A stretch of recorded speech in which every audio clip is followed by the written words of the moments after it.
जी अस्सलाम वालेकुम। Last lecture में हम लोगों ने क्लास ए एम्पलीफायर देखा था। तो आज के लेक्चर में हम क्लास बी एम्पलीफायर स्टडी करेंगे। Class B amplifier. तो आपको याद होगा लास्ट लेक्चर में हमने ये कहा था कि ट्रांजिस्टर किस क्लास में है, ए बी सी या डी। ये डिपेंड करता है कि वो कितनी देर एक्टिव रीजन में काम करता है। जैसे जो क्लास ए थी वो पूरे के पूरा एक्टिव रीजन में ही काम करता है, ठीक है। यानी कि बोथ साइकिल्स में, दोनों पूरे नेगेटिव और पॉजिटिव दोनों साइकिल्स में वो एक्टिव रीजन में ही काम करता है। तो जो क्लास बी एम्पलीफायर है वो क्या है कि वो जो आउटपुट आएगी करंट की, वो सिर्फ़ और सिर्फ किस में आएगी, या पॉजिटिव हाफ साइकिल में आएगी या नेगेटिव हाफ साइकिल में आएगी, दोनों में नहीं आएगी, ठीक है। क्लास ए एम्पलीफायर में दोनों में थी, क्लास बी में सिर्फ एक साइकिल में आएगी, ठीक है। ये मैं लिख देता हूँ। Transistor operation is class B when output current varies during only one half cycle,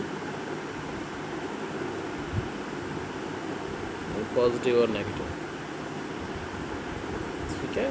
तो इसका मतलब हुआ, अगर पॉजिटिव और नेगेटिव हाफ या पॉजिटिव या नेगेटिव हाफ साइकिल में है तो इसका मतलब है कि आउटपुट जो वेव होगी वो हाफ वेव रेक्टिफाइड होगी, ठीक है। then output is half wave rectified and so it is distorted। यानी कि इनपुट आउटपुट जो है वो इनपुट की कॉपी नहीं है, यानी कि हाफ वेव रेक्टिफाइड है। इनपुट पूरे साइकिल की थी, पॉजिटिव और नेगेटिव की, आउटपुट एक साइकिल में मिल रही है। तो ज़ाहिर है ये ऑडियो एप्लीकेशंस के लिए सूटेबल नहीं है, ठीक है। लेकिन इसकी एफिशिएंसी जो है वो क्लास ए से ज़्यादा है। तो हम क्या कर सकते हैं, हम दो ट्रांजिस्टर्स लगा सकते हैं, टू ट्रांजिस्टर्स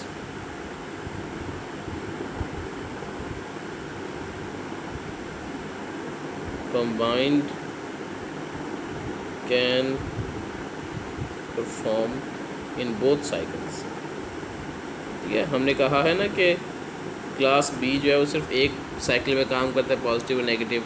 तो हम दो ट्रांजिस्टर लगा लेते हैं क्लास बी के, एक साइकिल में काम करेगा, दूसरी साइकिल में काम करेगा, तो हमें फुल साइकिल ऑपरेशन मिल जाएगा। तो क्लास बी एम्पलीफायर को अचीव करने के लिए जो बड़े मशहूर किस्म के एम्पलीफायर हैं उसे कहते हैं push pull amplifiers, push pull amplifiers, ठीक है। तो उसके एम्पलीफायर का प्रिंसिपल देखते हैं क्या है कि दो हमारे पास ट्रांजिस्टर्स होते हैं, ठीक है, एम्पलीफायर्स कह लें उनको, 1 और 2, ठीक है। एक में हम जो है वो एक इनपुट देते हैं एक साइकिल की, ठीक है, और दूसरे में उसकी नेगेटिव इनपुट, ठीक है।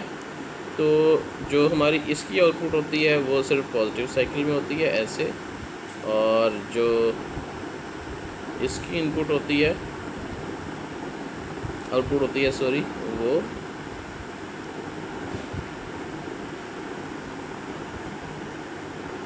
ठीक है। तो अब अगर हम इनकी आउटपुट को एक रजिस्टर के साथ मिलें, आरएल के साथ, तो ये भी इन आउटपुट देगा, यहाँ से ये भी आउटपुट देगा, तो ये आउटपुट यहाँ पे कंबाइन होगी, ठीक है। तो ये हमें आउटपुट मिल जाएगा, ठीक है। एक साइकिल में एक कंडक्ट करेगा, दूसरा साइकिल में दूसरा कंडक्ट करेगा, ठीक है। तो एक ट्रांजिस्टर जो है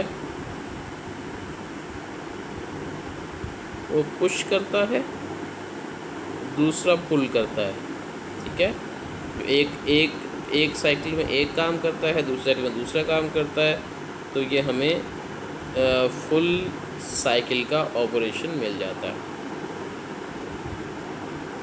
ठीक है। तो ये एक डायरेक्शन में करंट की फ़्लो होता है, दूसरे डायरेक्शन में करंट फ्लो होता है। ठीक है। तो हमें जो है वो मिल जाता है।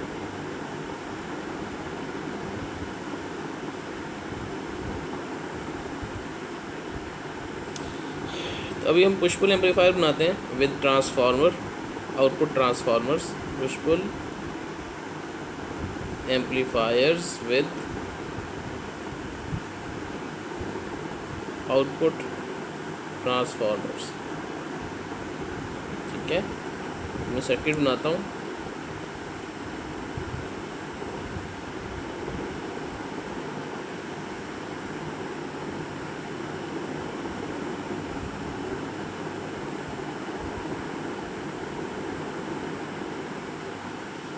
Q2, Q1,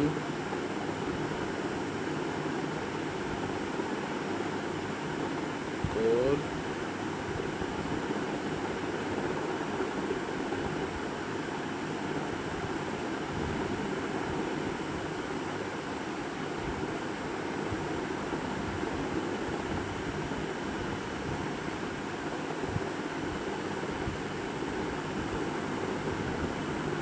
जी। तो ये हमारा है जी पुश पुल एम्पलीफायर। ठीक है। तो ये ऐसा अरेंजमेंट है जिस अरेंजमेंट में जो करंट है बोथ डायरेक्शंस में फ़्लो करता है। पॉजिटिव साइकिल में एक डायरेक्शन में और फिर नेगेटिव साइकिल में दूसरी डायरेक्शन में करंट फ्लो करता है। ठीक है। ये हमारा जो है सेंटर टैप है। ठीक है। सेंटर टैप ये है, तो ये क्या करता है, ये जो टर्न रेशो है इस सेंटर टैप के ऊपर और नीचे टर्न रेशो सेम करने के लिए ये टैप लगाया हुआ है। ठीक है। तो एक वक्त में अब ये दोनों एनपीएन ट्रांजिस्टर्स हैं और दोनों के जो कलेक्टर्स हैं वो इसके थ्रू कनेक्टेड हैं, कॉइल के थ्रू या ट्रांसफार्मर के थ्रू। इनके प्राइमरी के साथ कनेक्टेड हैं इनके दोनों कलेक्टर्स। ठीक है। तो at one time 1 NPN is in cutoff and the other is conducting.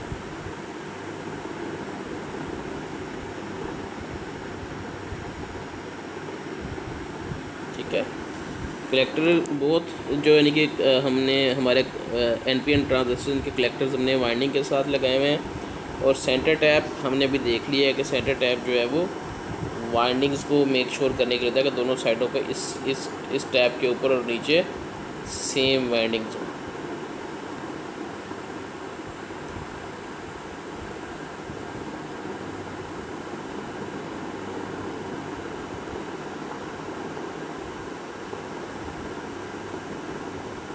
above and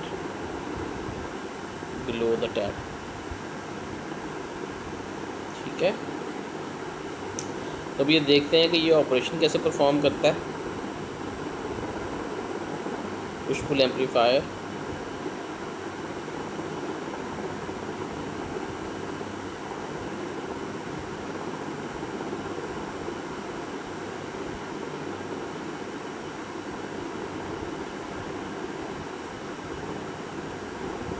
secondary load के साथ कनेक्टेड है।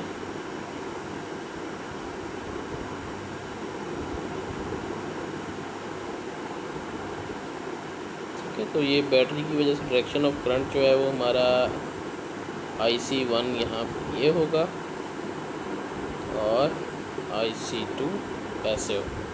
अभी फ़िलहाल तो एक पॉजिटिव साइकिल की बात करते हैं, इसको भी रहने देते हैं।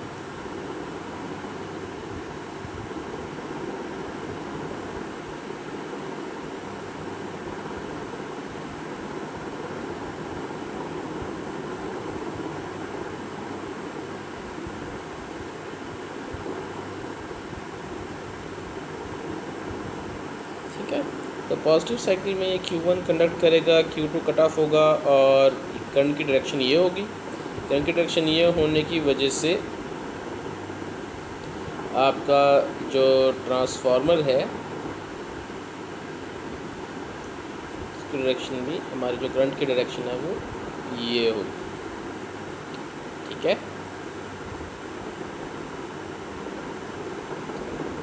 तो आउटपुट में इसकी वजह से हमें आउटपुट में क्या मिलेगा, आउटपुट में हमें ये रजिस्टर के क्रॉस VL मिलेगी। ठीक है, ये हमारी कोर है। ठीक है, अब अगर नेगेटिव हाफ साइकिल में चलाना चाहें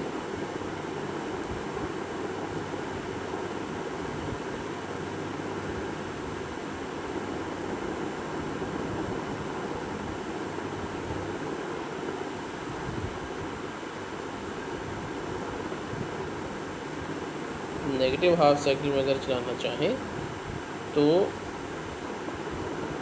हमारा जो है वो ये Q2 कंडक्टिंग होगा, Q1 जो है वो कट ऑफ में होगा। तो जो करंट की डायरेक्शन है हमारी वो ये होगी IC2, जिसकी वजह से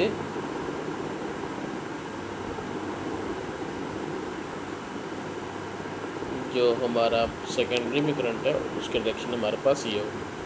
अब ये देखिए दोनों की डायरेक्शन उलट है, एक तरफ करंट का एक तरफ फ्लो ये है हमारे पास और दूसरी तरफ फ्लो ये है। ठीक है, यानी कि आउटपुट साइड पर हमें पहले ये मिली। ठीक है, और दूसरी इस वक्त जब नेगेटिव साइकिल आया तो हमें ये मिली। ठीक है, तो कंबाइंड होके हमारे पास जो है वो ये मिल जाएगी। ठीक है, तो इधर लिख देता हूँ, पॉजिटिव हाफ साइकिल में Q1 कंडक्ट करेगा, Q2 जो है वो कट ऑफ में रहेगा। नेगेटिव हाफ साइकिल में Q2 कंडक्ट करेगा और Q1 कट ऑफ में रहेगा।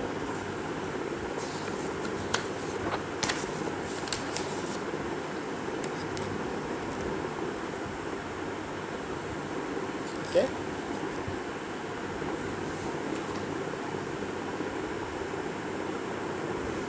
इसकी टाइमिंग डायग्राम देख लेते हैं।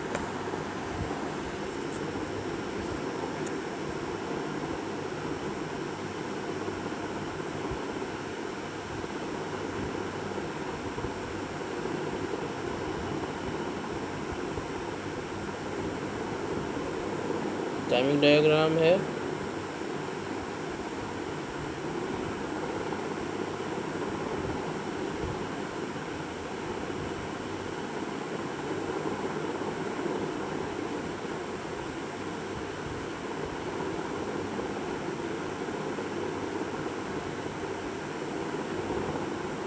ये हमारे पास VI था, ये हमारे पास -VI है।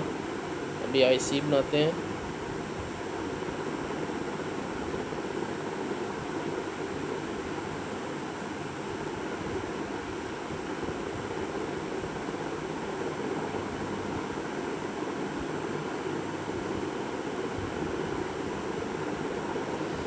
IC1 ज़ाहिर है Q1 पहले में कंडक्टिंग था हाफ साइकिल में, तो सिर्फ हाफ साइकिल में कंडक्ट करेगा और नेगेटिव हाफ साइकिल में कंडक्ट नहीं करेगा। फिर पॉजिटिव हाफ साइकिल में कंडक्ट करेगा और फिर नेगेटिव हाफ साइकिल में कंडक्ट नहीं करेगा। ठीक है, ये हमारा हो गया IC1। IC2 इसके उलट होगा।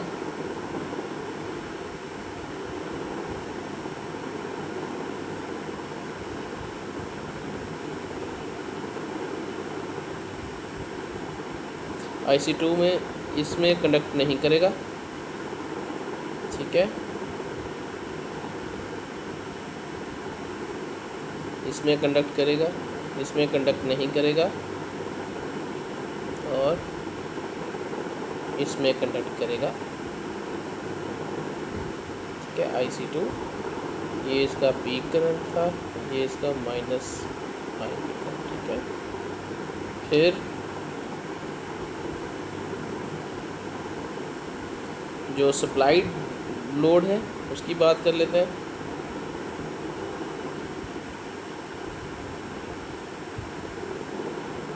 वो समझे कि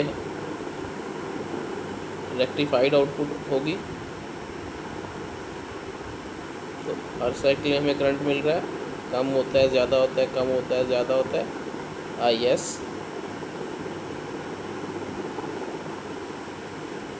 ठीक है, और आखिर में आई एल बनाते हैं।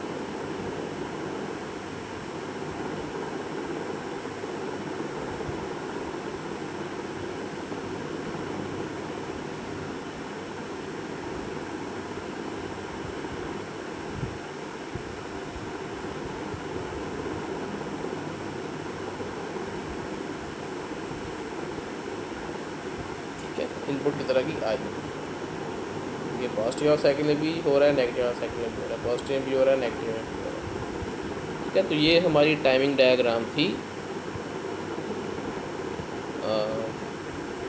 पुश पुल एम्पलीफायर के लिए। इस जगह टी है हमारा।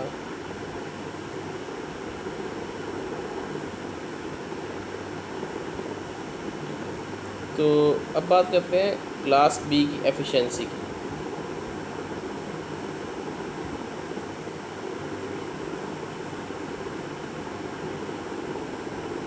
क्लास बी की एफिशिएंसी जो है वो ज़ाहिर है क्लास ए से ज़्यादा है एफिशिएंसी।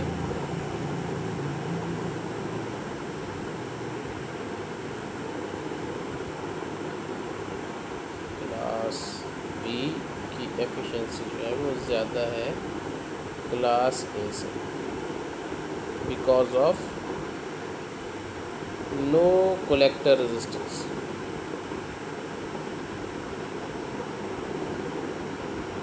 For power distribution. ठीक है, क्लास ए में हमने कलेक्टर रेजिस्टेंस लगाई थी, यहाँ देखिए पुश पुल एम्पलीफायर में कलेक्टर रेजिस्टेंस नहीं है, यहाँ पर कलेक्टर रेजिस्टेंस नहीं है। ठीक है, जिसकी वजह से पावर डिस्ट्रीब्यूशन नहीं होती, उसकी एफिशिएंसी अच्छी होती है। तो अब कुछ एक्सप्रेशंस देख लेते हैं। आईपीएल जो पीक लोड करंट है उसे हम अगर प्राइमरी रेफ़र करें तो N P by N S multiplied by I P. इस तरह से जो पीक वोल्टेज है वो है N S divide by N P multiplied by P. ठीक है, ये रेफ़र की हुई हैं वोल्टेजेस और करंट्स। जो पावर सप्लाइड लोड की है वो है V P L multiplied by I P L equals to N S by N P V P multiplied by N P by N S I P. ठीक है, that would be equal to V P I P. ठीक है, अच्छा वो average लेनी है तो ज़ाहिर है ये 2 है हमारे पास, उसको भी 2 से डिवाइड करेंगे, 2 से डिवाइड। तो जो power supplied by the current है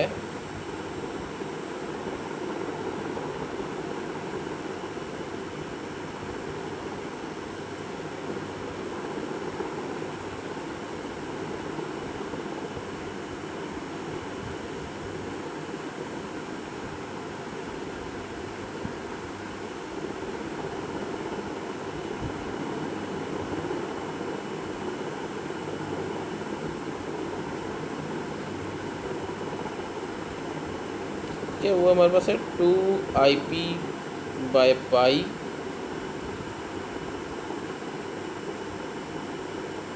VCC। जो टोटल पावर है, करंट जो है वो ये हमारे पास। तो ये अगर हम ये जो ये हमारी थी ना फिगर, रेक्टिफाइड आउटपुट जो है, इसको अगर हम इंटीग्रेट करेंगे फ्रॉम 0 to पाई और डिवाइड करेंगे 1 बाय पाई से, तो हमारा अगर हम इंटीग्रेट कर दें तो हम यानी कि अगर ये इंटीग्रेट करेंगे ना आप 0 to pi I P sine omega T D T 1 by pi, तो आपके पास रिज़ल्ट जो है वो ये आएगा। ठीक है, करके देख लीजिएगा। तो जो पी एस है वो 2 multiplied by I P multiplied by V C C divide by 2। ठीक है, 2 IP by pi, sorry 2 IP by pi multiplied by V C C.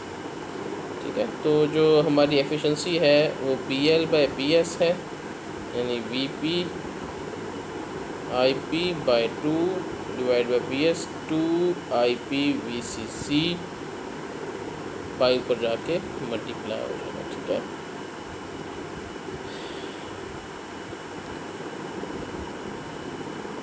I P से कैंसिल हो जाएगा, तो ये आ जाएगा pi V P divide by 4 V C C. ठीक है, तो मैक्सिमम एफिशिएंसी कब होगी, जब वी पी जो है वी सी सी के बराबर हो जाएगा।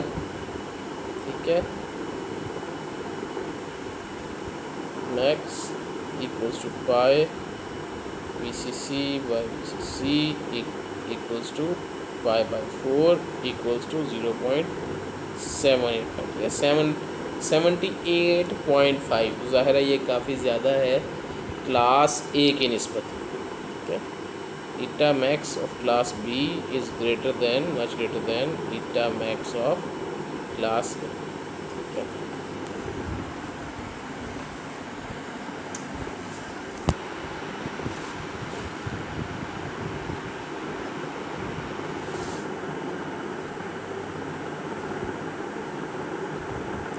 तो पावर डिसिपेटेड हम देख लेते हैं कि पावर डिसिपेटेड क्या है।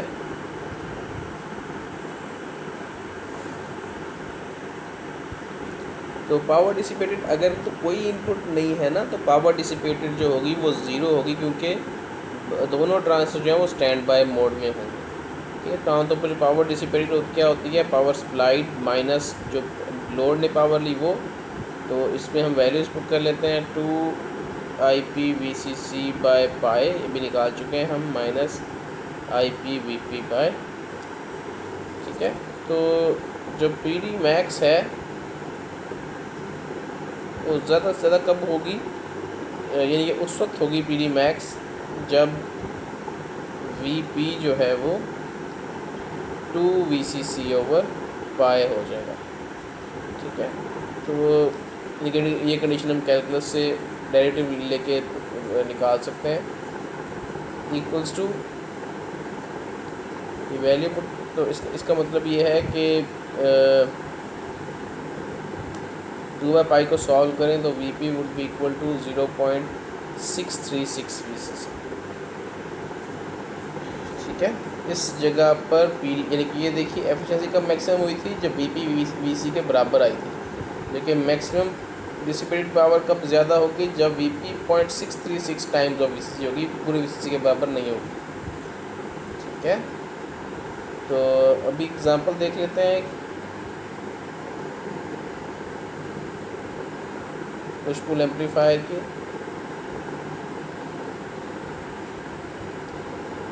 वी सी सी हमें गिवन है 20 वोल्ट्स, आर एल हमें गिवन है 10, एन पी गिवन है 100, एन एस गिवन है 50, पी एल गिवन है, यानी पी एल निकालना है हमने, पी डी 1 भी निकालना है, और पी डी 2 यानी कि जो दोनों ट्रांजिस्टर्स के दरमियान की पावर डिसिपेशन निकालनी है। ठीक है, तो पी एल मैक्स हमारा कब होगा, वो होगा जब V P max multiplied by I P max divide by 2। ये फार्मूला भी ऊपर देख चुके हैं। तो जो वी पी मैक्स है वो है वी पी एल मैक्स, और वो कितनी हो सकती है, वो वी सी सी हो सकती है, जो कि 20 वोल्ट्स के बराबर है। इसी तरह से I P max that is equal to I P L max load current equals to V C C divide by R C. तो आर एल ये क्या है, 20 divide by 10 equals to 2 ampere. So जो पी एल मैक्स है वो किसके बराबर निकलेगा, वो निकलेगा 20 multiply by 2 equals to 20 watts. ठीक है, फिर पावर डिसिपेटेड निकालनी है हमने, तो हम ऊपर फार्मूला देख के आए हैं अभी पावर डिसिपेटेड का, ये वाला, यही वैल्यू फार्मूला लिखेंगे, 2 I P V C C divide by pi minus V P I P by 2। इसे वैल्यूज पुट कर देंगे, 2 multiply by 20 by pi minus 2 VP जो है वो हमारे पास 20 है, VCC multiplied by IP2 divide by 2, that would be equal to 5.46 watt. अब ये टोटल पावर डिसिपेशन है, तो अब जो पहला ट्रांजिस्टर है PD1 इक्वल्स टू PD2, यानी कि दोनों का सेम पावर डिसिपेशन होगी, तो 5.46 divide by 2, that would be equal to 2.73 watt. ठीक है,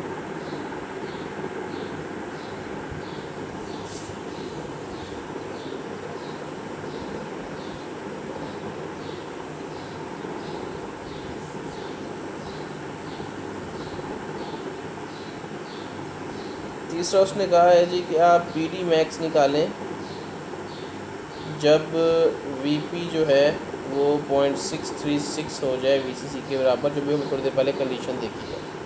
तो VP क्या होगी 0.636 multiply by 20, that will be equal to 12.72 volts. ठीक है, जो IP है IPL that would be equal to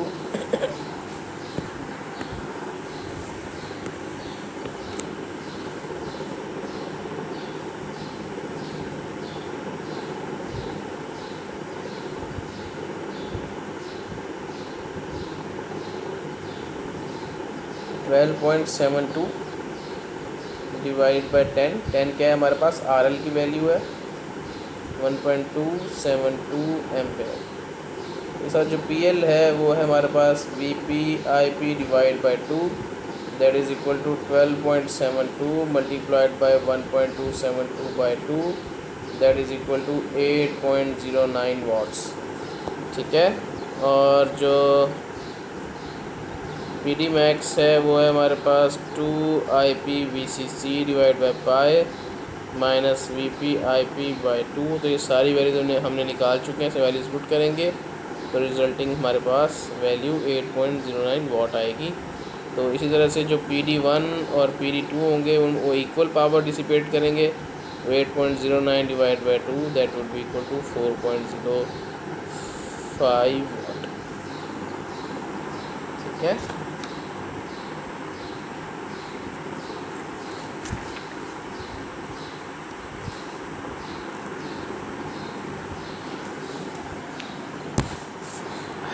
push pull drivers की बात कर लेते हैं। अभी देखिए कि जब हमने पुश पुल की बात की थी तो यहाँ हमने कहा था कि वो एक तरफ पॉजिटिव हाफ साइकिल देंगे, दूसरी तरफ उसका नेगेटिव हाफ साइकिल देंगे, लेकिन अभी तक हमने ये नहीं बताया था कि ये हम करेंगे कैसे। ठीक है, कैसे फेज़ को स्प्लिट करके एक को पॉजिटिव फेज़ दे देंगे, दूसरे को नेगेटिव फेज़ दे देंगे, ये अभी तक हमने देखा नहीं था।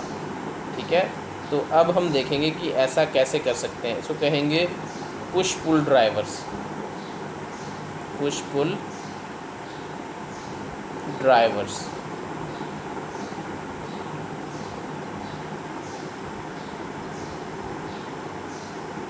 ठीक है, तो मैं इसको अभी सर्किट बनाता हूँ।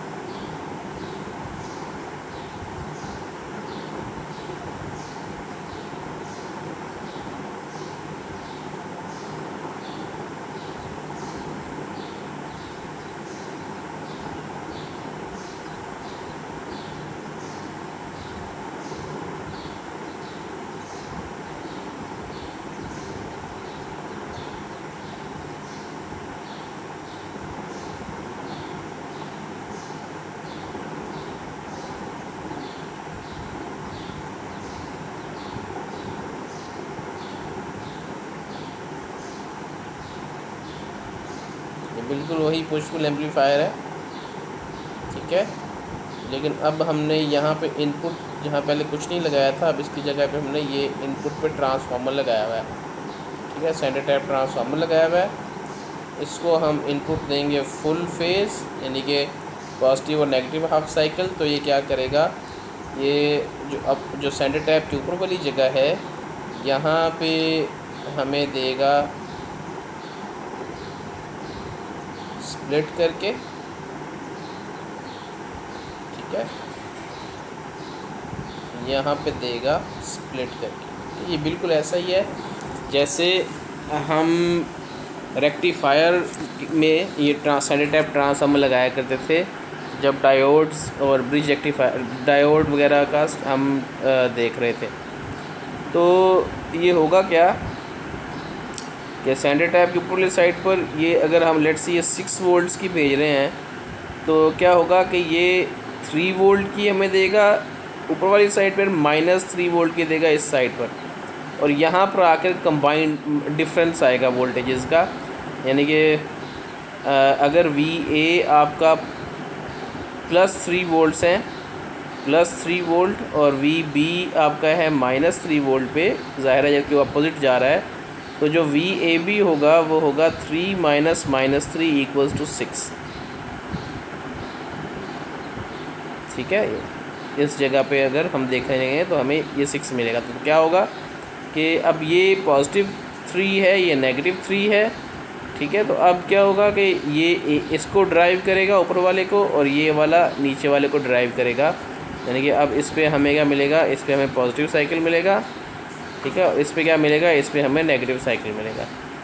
ठीक है, तो ये हमने अपना अचीव कर लिया काम जो हम करना चाहते थे। क्योंकि पुश पुल में भी ऐसे ही था ना, पुश पुल पे हम एक्चुअली ड्राइवर सर्किट में करना क्या चाह रहे थे हम कि हम कुछ इस तरह का मैकेनिज़्म बनाएं कि हमें आउट ऑफ फेज़ यहाँ पर सिग्नल मिले जो भी हमें अचीव करनी है। दूसरा इसका तरीका है एम्पलीफायर डिज़ाइन।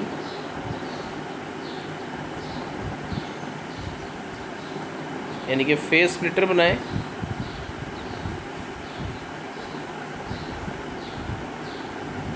और सर्किट बनाता हूँ।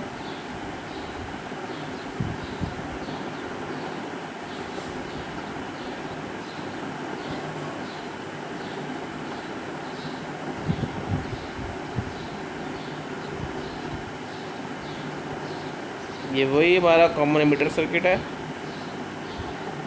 ठीक है, इस पे अगर आप यहाँ पे इनपुट देंगे तो आपको आमतौर पर जो एमिटर आउटपुट होती है, एमिटर वोल्टेज ये वाली, ये आमतौर पर इन फेज़ होती है इनपुट के,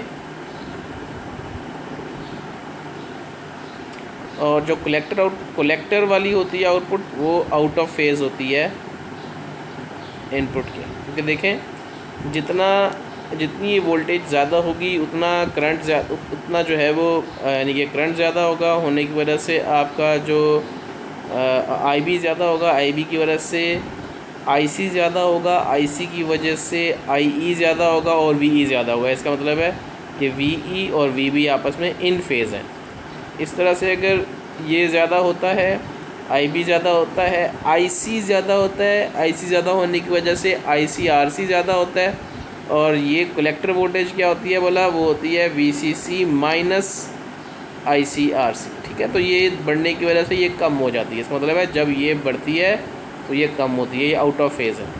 ठीक है, तो हमने ये इसको यहाँ से स्प्लिट कर दिया है। इन दोनों को हम कहाँ भेज सकते हैं, इन दोनों को हम पुश पुल एम्पलीफायर पे भेज सकते हैं।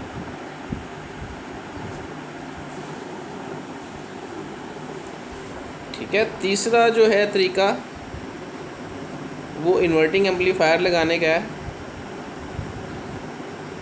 मैं इसको दोबारा बना देता हूँ। इन्वर्टिंग एम्पलीफायर लगाने का है, पहले मैं लिख लेता हूँ। इन्वर्टिंग एम्पलीफायर लगाने का है। ठीक है, और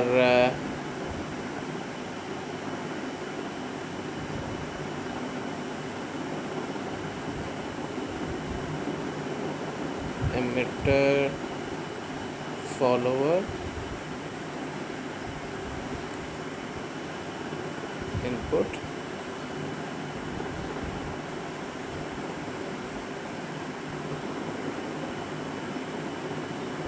एमिटर फॉलोवर। ठीक है, यहाँ पे हमें आउट ऑफ फेज़ मिलेगी, यहाँ पे हमें इन फेज़। देखिए ना, यही वोल्टेज हमें कहाँ मिल रही है, मीटर फॉलोवर के ज़रिए, क्योंकि मीटर फॉलोवर का गेन 1 होता है। तो यानी कि सिर्फ ये लोडिंग प्रॉपर्टी जिसकी अच्छी होने की वजह से लगाया हुआ है। तो ये इनपुट अगर है तो यही इनपुट एक्चुअली यहाँ अपीयर हो रही है, तो ये सेम फेज़ में है। जबकि ये इनपुट इन्वर्टिंग एम्पलीफायर में जा रही है तो इन्वर्ट हो जाएगी, यहाँ पे आके इन्वर्ट हो जाएगी और फिर बफरिंग प्रॉपर्टीज़ यूज़ करते हुए ये ऐसे हो जाएगी। अब ये दोनों स्प्लिट हो चुकी हैं, एक नेगेटिव साइकिल में एक पॉजिटिव साइकिल में उलट हो चुकी हैं आउट ऑफ फेज़, तो ये हम पुश पुल को दे सकते हैं। ठीक है, तो जो अभी हम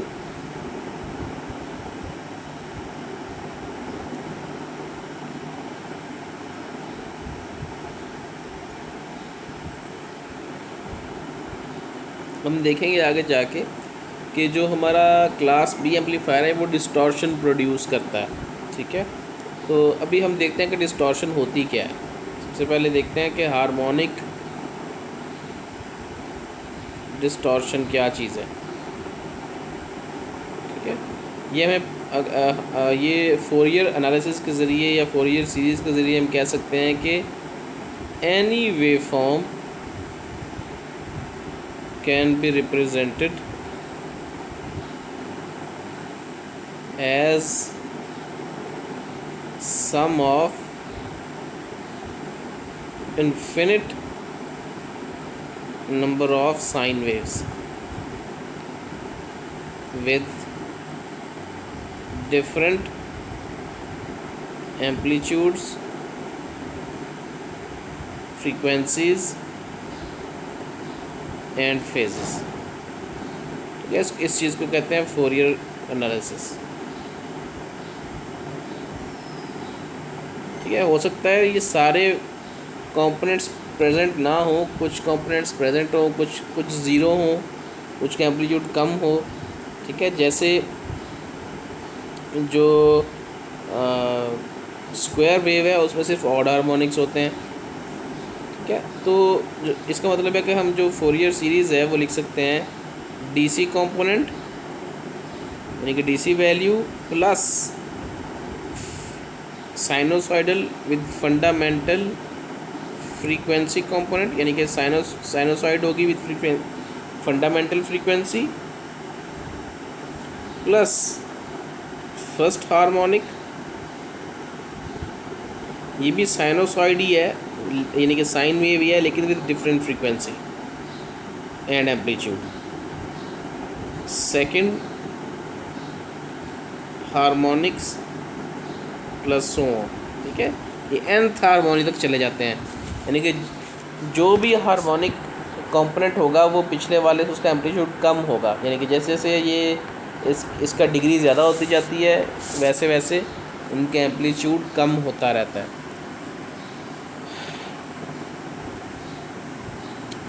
तो ये जो फंडामेंटल फ्रीक्वेंसी कंपोनेंट होता है ये लोएस्ट फ्रीक्वेंसी कंपोनेंट होता है। बाकी फिर ये जो फर्स्ट हार्मोनिक है सेकंड हार्मोनिक है ये integer multiple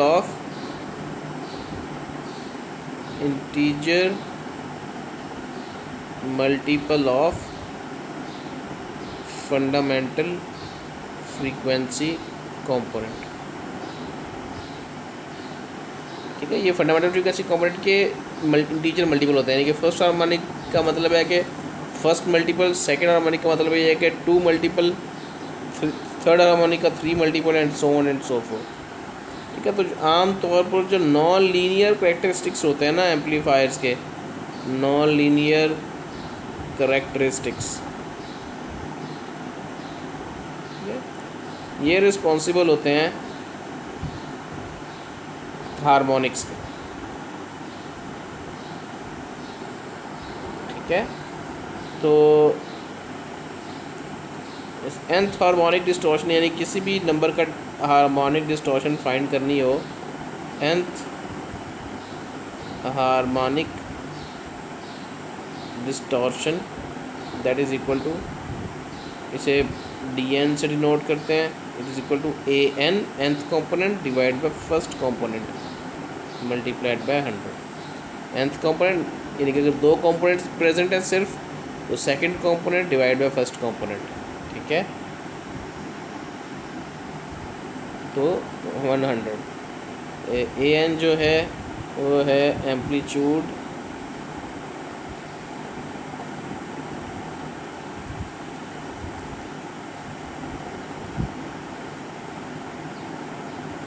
of nth harmonic और A1 फंडामेंटल फ्रीक्वेंसी कंपोनेंट,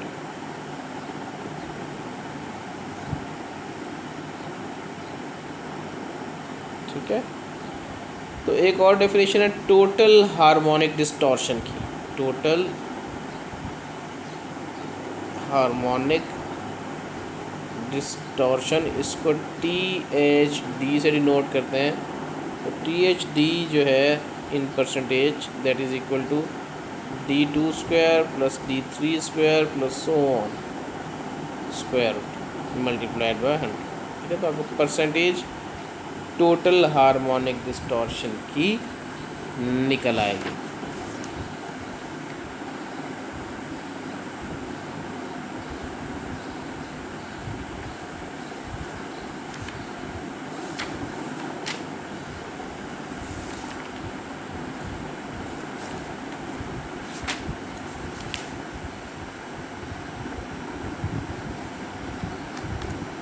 ठीक है जी, तो हम नेक्स्ट लेक्चर में ये देखेंगे